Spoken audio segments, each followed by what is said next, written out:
Good Monday morning, everyone. Oh my gosh, who would have thought that it was like 58 this morning in April in Texas because we got like this big cold front and a ton of rain. So who would have thought, and especially in April. But you guys listen to Author Talk with me, Amy Russell. Dina's on with us today, and our lovely author guest is Chad. So you guys, let's talk about the weekend. I'm going to have some photos to share. So if you want to see them, you can watch us live or you can tune into our channel afterwards.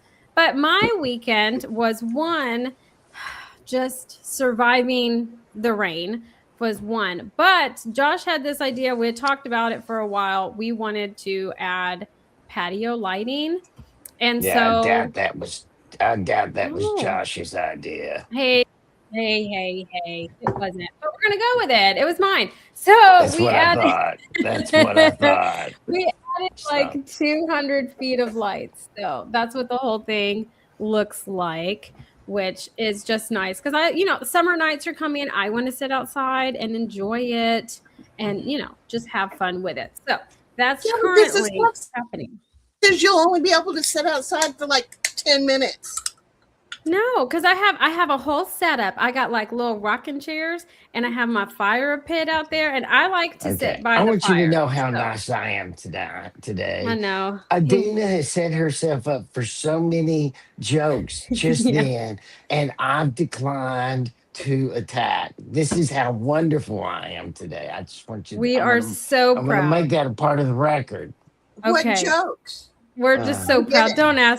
Don't ask for them. Take the win that you didn't get them. Take the win. Take the I'll go win. after Chad in a minute anyway. Last time, I don't know if you guys remember. So, Russell, you were on a cruise last time, and I want to talk about it. But the show before you went on your cruise, he was telling me to stay muted and like all this stuff. So I'm grateful that you're not in that mood today. I'm very grateful. But here comes my cat. But you guys, what all did you guys do this weekend? If you're in Texas, do you enjoy the cold front? Do you think it's too cold to be, in April? Because I do. I would prefer my pool, to be honest. So I'm just curious. But what all did you guys do this weekend? Okay, I'll Russell, talk what you did? first.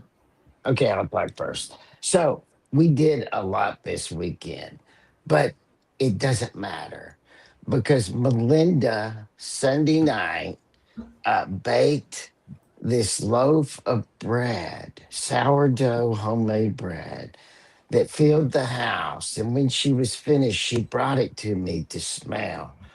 And oh, it changed the whole weekend. It's just the smell from that bread. And Chad, have you read Proust? No, I'm not. Okay. Proust is all about memories and thinking back. And the smell of that bread hit me. And all I could remember was I'm an old man. And when I was a little boy, they still made bread every day at the school for the kids. And I remember, and sometimes you would get the rolls and they were still hot from when Oh, they baked them at school. And I remember that smell. And when my wife brought me that loaf of bread, it took me all the way back to 6 years old. It was an unbelievable both sensation, but the smell. And that was my weekend. Nothing else matters. oh my gosh. Russell, have you seen the movie If? That's about the imaginary friends. No? Okay. So, what you just said was like the whole plot for this movie, right? So, these imaginary friends are lost because their kids have grown up, right? And they can't move on to a new kid. And and they're talking about how older, when you get older, you still need these imaginary friends. And it's like a memory, a smell, or a photo that like takes you back to being that kid at that age. So it just made me think about it because I was like a complete ball bag during this movie, which has never happened. I'm not a big crier. And I just sobbed the whole time because I was like, oh my gosh, we still do need our friends. It was just hot. It was a day. Okay. It just was a day. But like you and the sourdough bread, and like taking you back to being 6 years old just reminded me of that movie. And it's actually legit. So Thank I you, like it. Amy. Yeah, I like it. I like it. Chad, what did you do this weekend? So you got to remember, I'm a displaced Texan. So I live in Virginia, and I actually have a farm that we call Lone Star Farms, Very and cool. I have built a place there, but it's almost like an Old West saloon. So I've got all my Texas artifacts from my grandfather and all these things. It's everything that together would, if you sold it at a garage sale, would probably be worth like $25, but they're the best heirlooms in our family. So spent time out there with some of my closest friends, all of whom flew in from Texas, from Dallas and Austin. So I had a great That's weekend, awesome. and That's I was in the spirit. I was in the spirit of Texas, and listened to a lot of outlaw country, and just kind of got away for a while. Nice. That's a good weekend. I like it. And you brought Texas up to you. I love that 100% because I don't ever leave Texas, so I like it. Well, we do have the best barbecue at Lone Star Farms because, there's an art and a Chad, science to that's that. interesting. Yeah. What type of barbecue is it? Is it Texas, South Carolina, North Carolina, Alabama? What kind of It is barbecue it is is your version of Texas. barbecue? Okay. It is Texas, and I See, don't I know if actually there's any think other. South Carolina barbecue is better than Texas barbecue. Yeah. So, well, we'll give you a pass on that one, but yeah, beef Thank you. ribs and brisket, and all cooked with oak. I have white oak out there. I don't have post oak like I would in Austin, but on a huge smoker, and do really kind of the Aaron Franklin way of doing it is how we operate. Okay, that's a Nice. beautiful description.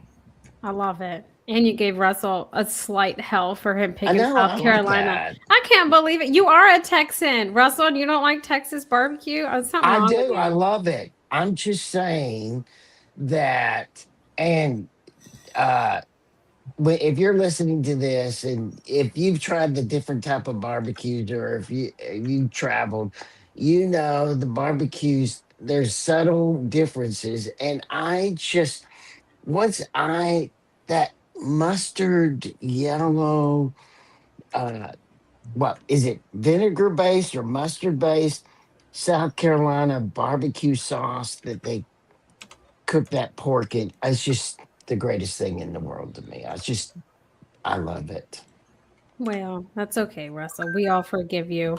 We all forgive you. But Dina, what did you do this weekend? Did you do anything fun? Or work. Well, I made a dirty martini bean salad, See, I and love then that stuff, Dina. I love that. Sounds great to me.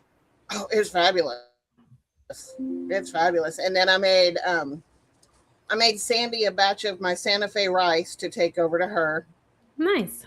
and then I wrote 3 articles from my blog about Draft to Digital and all their craziness. So, and work. Yeah, I know. That's a talk that could be a whole show in and of itself. The changes just in, the writing and publishing community, which Russell wants to talk about too, which I'm we're dying going to talk about. We're going to talk about it for sure. Oh, okay. He'll pop back on, but we're dying to talk about it. So Russell, why don't you thank everyone and then let's dive into that conversation. Okay, I want to thank everybody listening to us.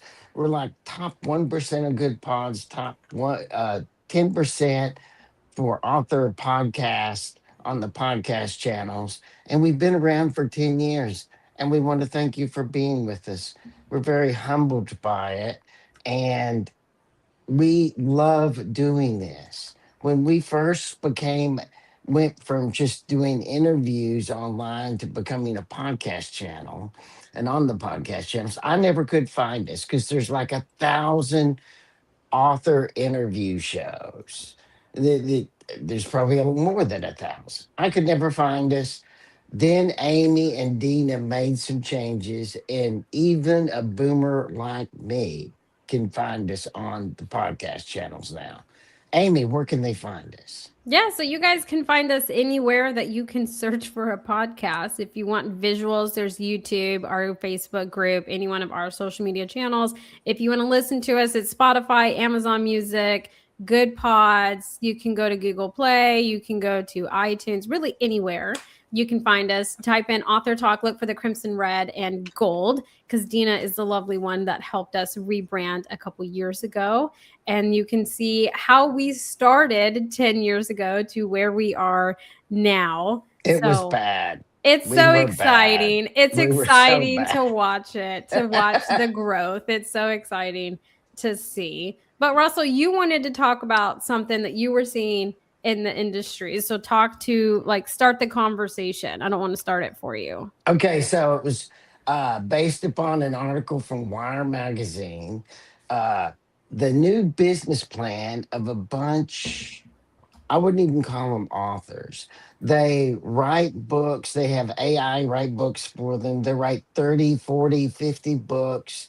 They put them on Amazon and they market them as a group, and that's how they're doing business. And uh, so they can, instead of it taking a year or 6 months that they write it, they just have AI write it. Uh-huh. Then they market it as a book. And they do it in mass. 30 to 50 books is part of their business plan so Mm-hmm. they can market it economically.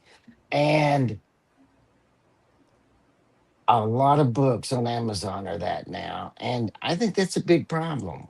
Dina, It you're is a big smiling. problem, and that's.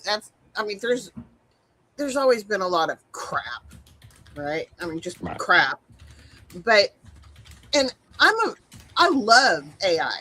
I use AI. I mean, because All day. I'm so when I'm thinking it's in bullet points, right? And when I send a client an email, I come off as a jackass, right? I mean, I come off as really mean, and I am mean. I understand. But so, like, I tell my AI, this. I need to sell this client this.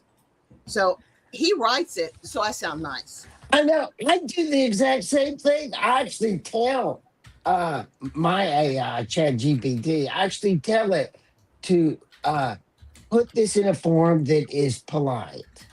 I actually have to do that. So, No, I, and see, and I run on and run on and run on, and I'm like jumping all over the place. It's like I have ADD when I'm writing, right? So I tell him, edit this for content and clarity, and make me sound nice. But I tell him exactly, make me sound nice, because I'm just bitchy. but Well, your point on the subject is There's AI can't write and can't edit. I mean, you still have to double check all of this stuff. I've tried to get it to edit stuff, and it's been crap.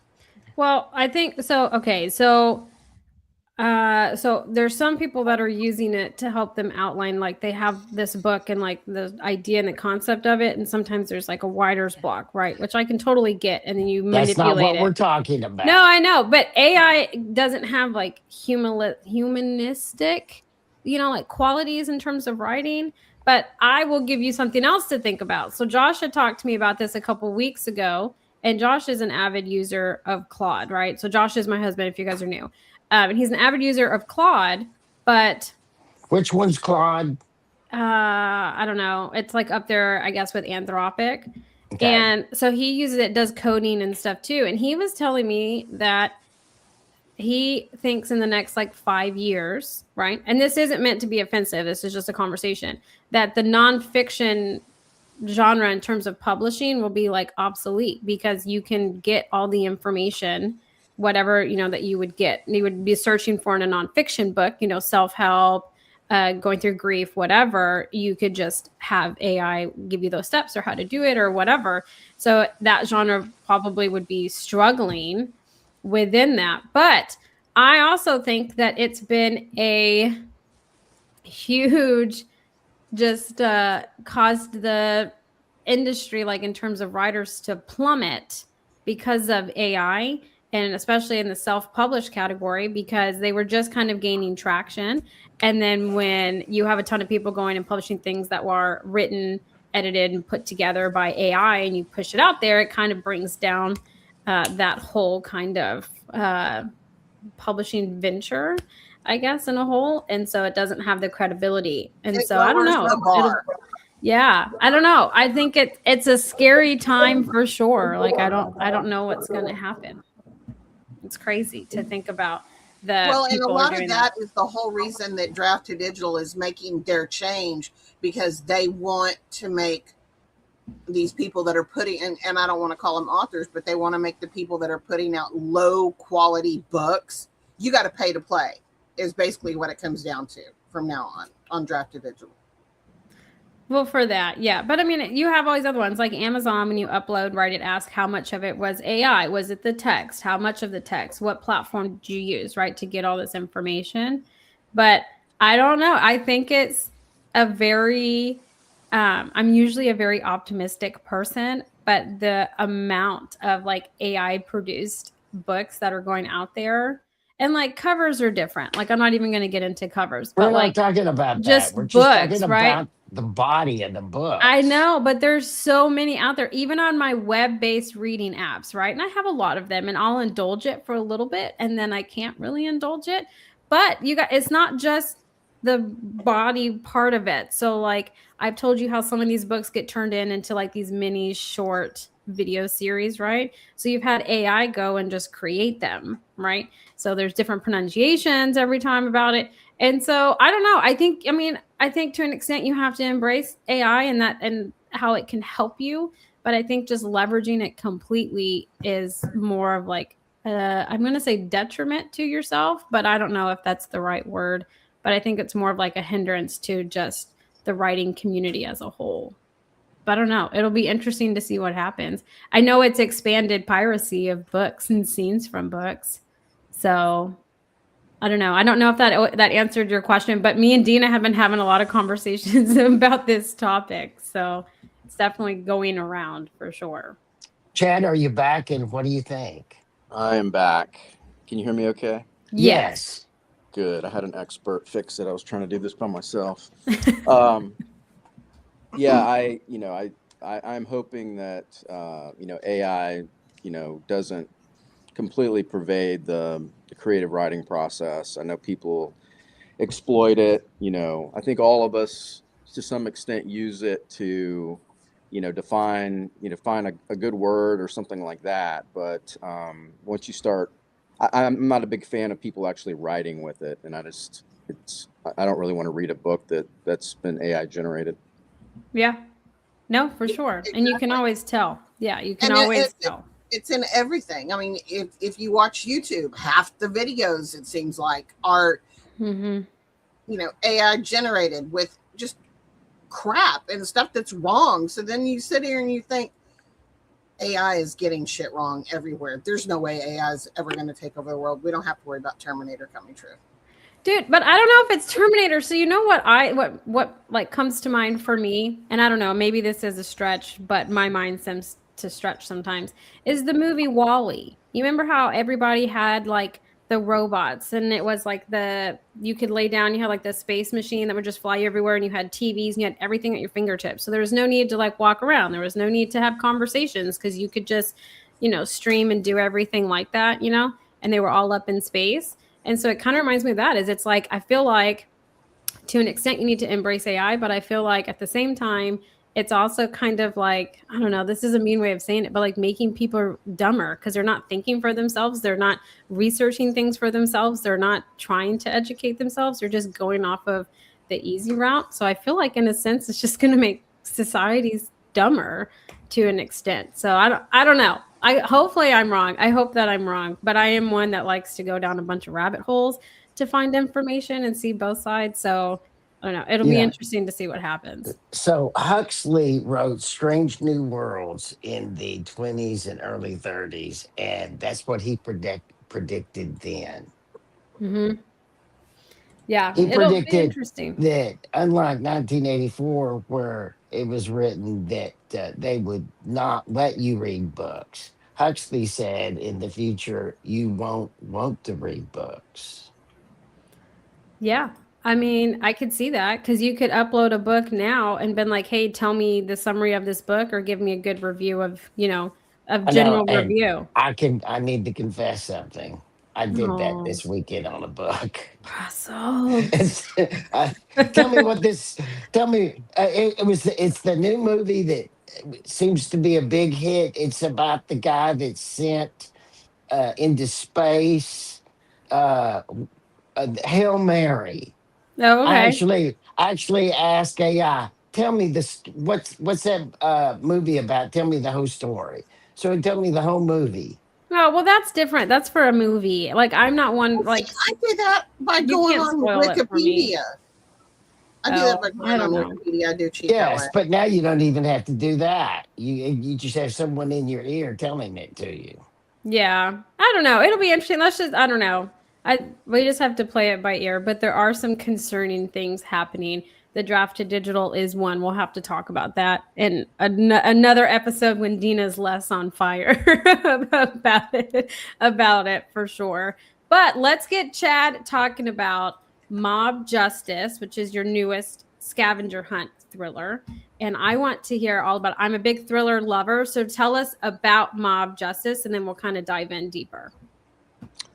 So Mob Justice is a book about organized crime, but in a little different way. It's a sequel to Scavenger Hunt, and Scavenger Hunt was my first book and involved a young prosecutor at the Department of Justice who really was a part of a clandestine team that was put together to prevent terrorist attacks, and they started taking liberties outside of the law. And Blake Hudson, who's the protagonist, got caught up in that and was very naive, but then eventually found his way through it. And so he's back now, and the book really starts with him being in the doghouse for some of the things that they did in the other group, and that he is, instead of let go from the department, he's sent to the Organized Crime Strike Force. And the Organized Crime Strike Force was the original organized crime faction within the Department of Justice. My mentor was one of the charter members of that group, and I've revitalized them and brought them back. And in the same time, we're talking about Chicago Mafia. I've also kind of enhanced the Chicago outfit, which is Capone's gang, and then also resurrected the North Side gang, which was the more Irish side, north side of the river there in Chicago. And so Blake gets caught up in it again, and this time he is really battling the consigliere of the Chicago outfit, which just happened to clerk, just like he did, for the Supreme. Oops. Uh-oh. I think he's going to have to get advice from his expert again. Sorry, he said, I know it was going to be Supreme Court, but so this book, until he comes back, so this book came out on March 17th. Sorry, let me know when you can hear me. Yeah, okay, so you cut off at Supreme Court. I don't know if he can hear us. Can you hear us? No, No, he can't hear us. Okay, Amy, go ahead and explain till he'll respond when he can hear. Yeah, so it came out on March 17th. I can hear now. I can hear you now, Yay! Russell. Okay. Sorry about that. No, you're fine. You cut off right at Supreme Court. Calling in from work, and they don't like easy here. I get it. Totally understand. Are you still working for the government, even though you're writing? No. So I'm now chief legal officer of a company that builds warships. And so looking out my window right now, I can see an aircraft carrier, and we're also building some nuclear submarines. So it's pretty close to government work, but we're definitely private. Okay. Nice. So, well, you had a front row seat to some major real world events. How much of that actually makes it onto the page versus what you can't say? Yeah, I think impressions of things that I lived through, particularly at a younger age, have resonated and turned into stories. They're nothing classified, obviously, but yeah, I mean, I think for all of my scavenger hunt books, what I'd like to do is, in a non-political way, take people behind the curtain and show them kind of how things really work. And the Department of Justice covers such a broad swath of really great issues that you can just the ideas there are just pretty endless. So it's I've already got like 10 other ideas in my head of things I'd like to write about, but it covers the gamut.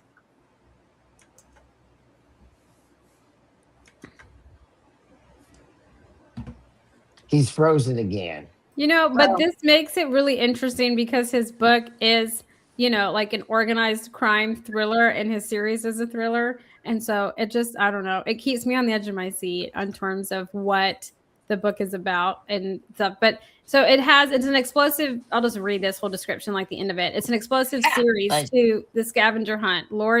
Loyalties blur, alliances shift, and the real power may not belong to the men who hold the gun, but those who are pulling the strings.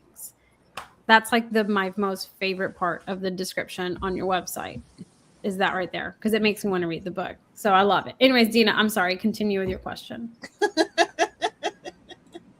No, well, so your books are grounded in reality. Is there a line between this would get me in trouble if it were real?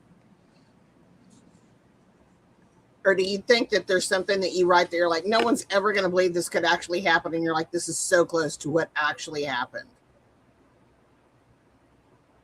Or can you not hear Dina at all?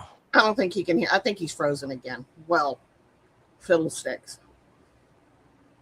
But see, he's like the perfect person. I've been binging The West Wing, which is like my all-time favorite TV series, right? I think it's the greatest television show ever. And so I can't tell you how many times I've binged the entire. I think some of the writers that they use on some of the episodes are that good. And I think other writers they use to write other episodes become nothing but preachy and unwatchable. Well, And you never know which show it's going to be. Are you back, Chad? Can you hear us? He can't hear us yet. The first 4 seasons were awesome. The first 4 seasons just blew it out of the wall. And then they changed producers. Yeah, Alan Sorkin left. And it was terrible. Chad, can you hear us yet? I still don't think he can. Okay. Chad can't hear us yet. So, but he wrote Scavenger Hunt, which seems to deal with like the DOJ and counterterrorism storyline. So that, I really like geopolitical thrillers. I think they're interesting because, you're thinking about what could happen and, is this even possible or is it just completely fake? Is he frozen again? Yeah. Yes, and you're trying to freeze on us too, by the way. But it feeds into organized crime, though. Like, God, what was that movie that was like organized crime? And it was. Wasn't Chad? Hasn't he been on the show before? Yeah, we talked about his Scavenger Hunt. Yeah, and it was so interesting. And if you want to go back and find and listen to that interview about the previous book, we actually had a full interview where Chad was able to be on the whole time. And it sounded so great. And I'm excited that he's got the sequel. I just wish we could talk about it. We might want to reschedule in the future and try it again. Try it again. I don't know. Maybe like, are we having sunspots and solar flares? No, because Amy and I are fine, but you're freezing every 2 minutes. Well, here, so I'm going to read the whole description that's on his website, okay? And if something doesn't sound right, roll with me. It's Monday morning, okay? After surviving a terroristic nightmare, Justice Department lawyer Blake Hudson takes a new enemy, the Chicago Mafia. Assigned to the organized crime strike force, he dives into a world that's nothing like movies. The Chicago outfit may still live in Al Capone's shadow, but its power has evolved, slicker, smarter, and more dangerous than ever. At its center is Enzo Renzini, a polished consigliere, with an Ivy League mind and a conscience buried beneath layers of loyalty. To Blake, he's the key to bringing the outfit down. The others, he's a marked man. Ruthless killers close in, and neither Enzo nor Blake know who's behind the crosshairs. When a secret meeting between rival gangs threatened to ignite a citywide war, Blake races to stop it, only to uncover something far darker than mob violence, a hidden network whose reach extends deep into America's institutions. And this explosive sequel to Scavenger Hunt, loyalty blurs, alliances shift, and the real power may not belong to men who hold the guns, but to those who pull the strings. I don't know about you, but if you like thrillers and organized crime, that would be your ticket. I do enjoy those types of books, but man, Russell, Gina, do you guys know there is a movie that's it's organized crime central. It takes place in the city, and it has like Robert De Niro's in it. Like all the big heads are in it. I think Ben Affleck is in it at the time. Do you remember the name of that? Because that's what this gives me vibes of. Which one? There were 100 of them. Start listing some off and it'll click with me. But I don't know. New York mob. I don't know. It took place in New York. You had Heat, which was amazing, and had De Niro and Pacino in it. And then you've got, let's see, Ben Affleck. What mob movie was Ben Affleck in? Was Ben Affleck in that Boston movie about the Boston mob? I think so. Like Survivor? Or... I'm legit going to just Google Ben Affleck movies. See what pops up for sure. Well, Google. I'm thinking of State of Play. Russell Crowe was in that movie. That's what I'm thinking of. Is State of Play. I don't know why, but that's where my mind goes. I never saw it. You haven't seen that one? Never even heard of it. Okay, listen, I'm the youngest one on this show, and it came out in 2009. And if I've seen it, I know that y'all have heard of it. Okay, I'm gonna send it to you because you need to watch it. Oh no, 2009. I was spending a lot of time in the bars. You know? Russell is mortified. I'm prepared for such honesty.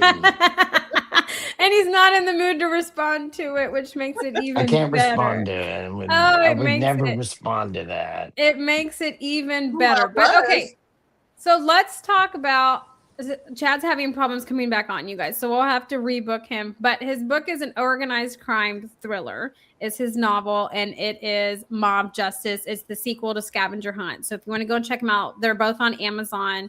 Go and check him out. They're fabulous books. I did read Scavenger Hunt, and I thoroughly enjoyed it. So let's talk about the latest thriller books that you guys have actually read. Dina, not reread, okay? JD Robb does not count. That you actually read. Like, what was the last one that you actually read and not skimmed? Hold on.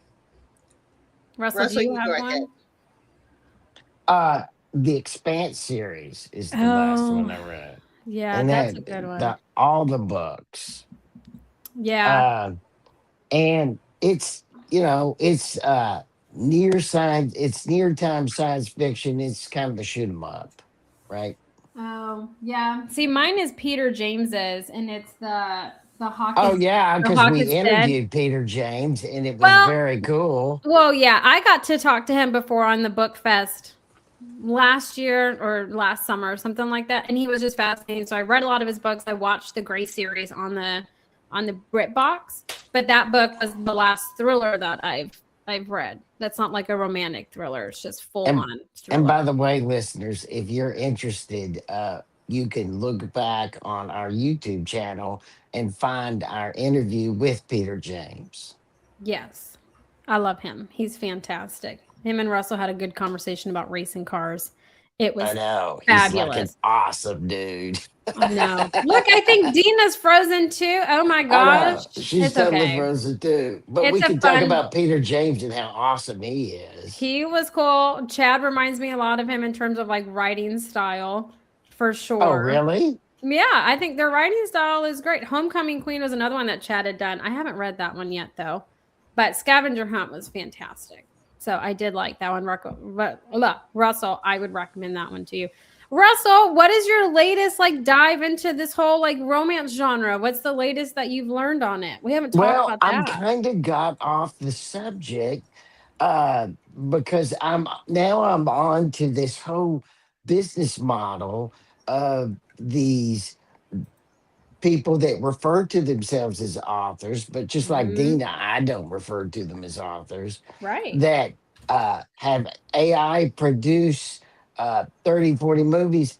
And the reason Wire did an article on it, because there was a guy that does this as his business that YouTube had taken off the air uh, because he was promoting his AI produced novels, and AI Yeah. said they're not your novels, so Hmm. you can't be on YouTube promoting them.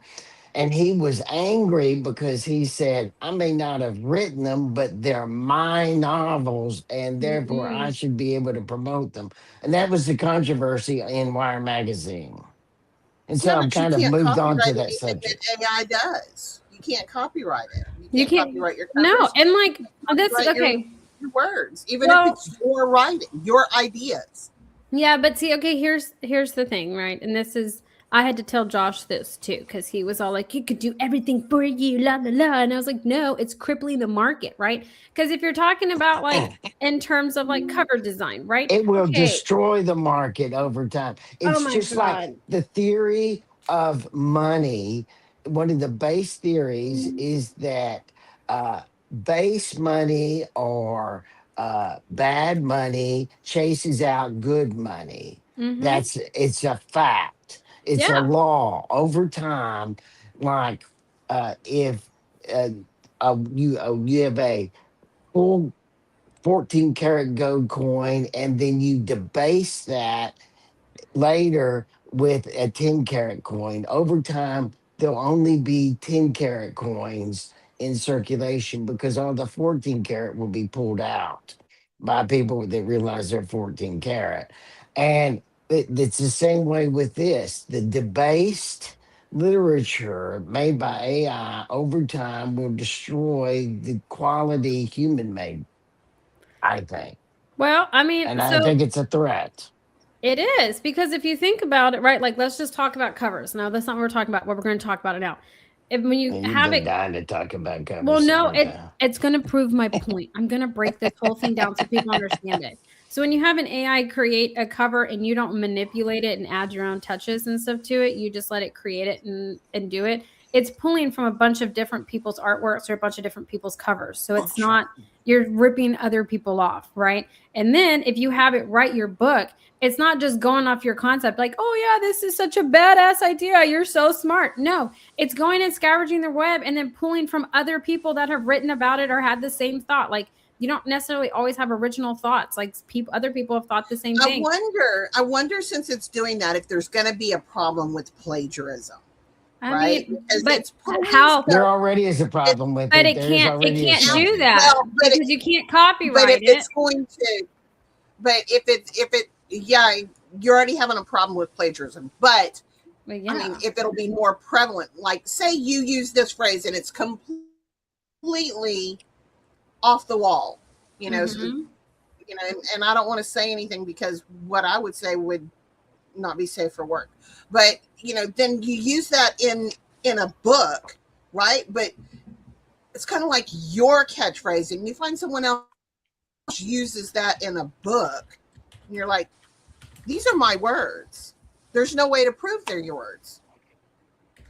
Well, we are headed toward that as part of court cases in the future. We know that, right? Yeah. Well, I no, mean, because we you've just don't know had. what will happen.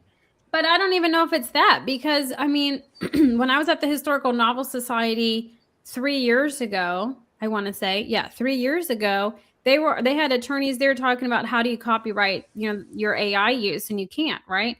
But can you really sue someone over it because it's not all 100% yours. It's like bits and pieces of it, even if you copyrighted your own stuff, right? And it's kind of like pirating. I mean, your copyright doesn't stop people from pirating your shit or Amazon being like, "Oh, Exactly.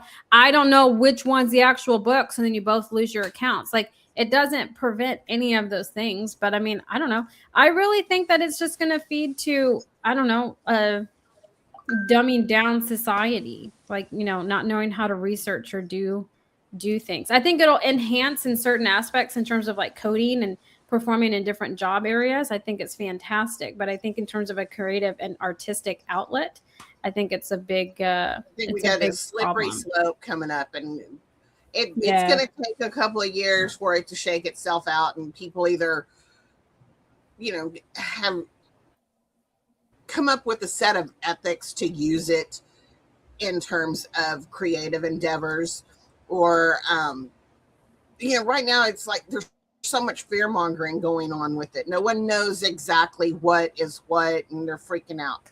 But okay, to answer the question from 10 minutes ago about the thriller book.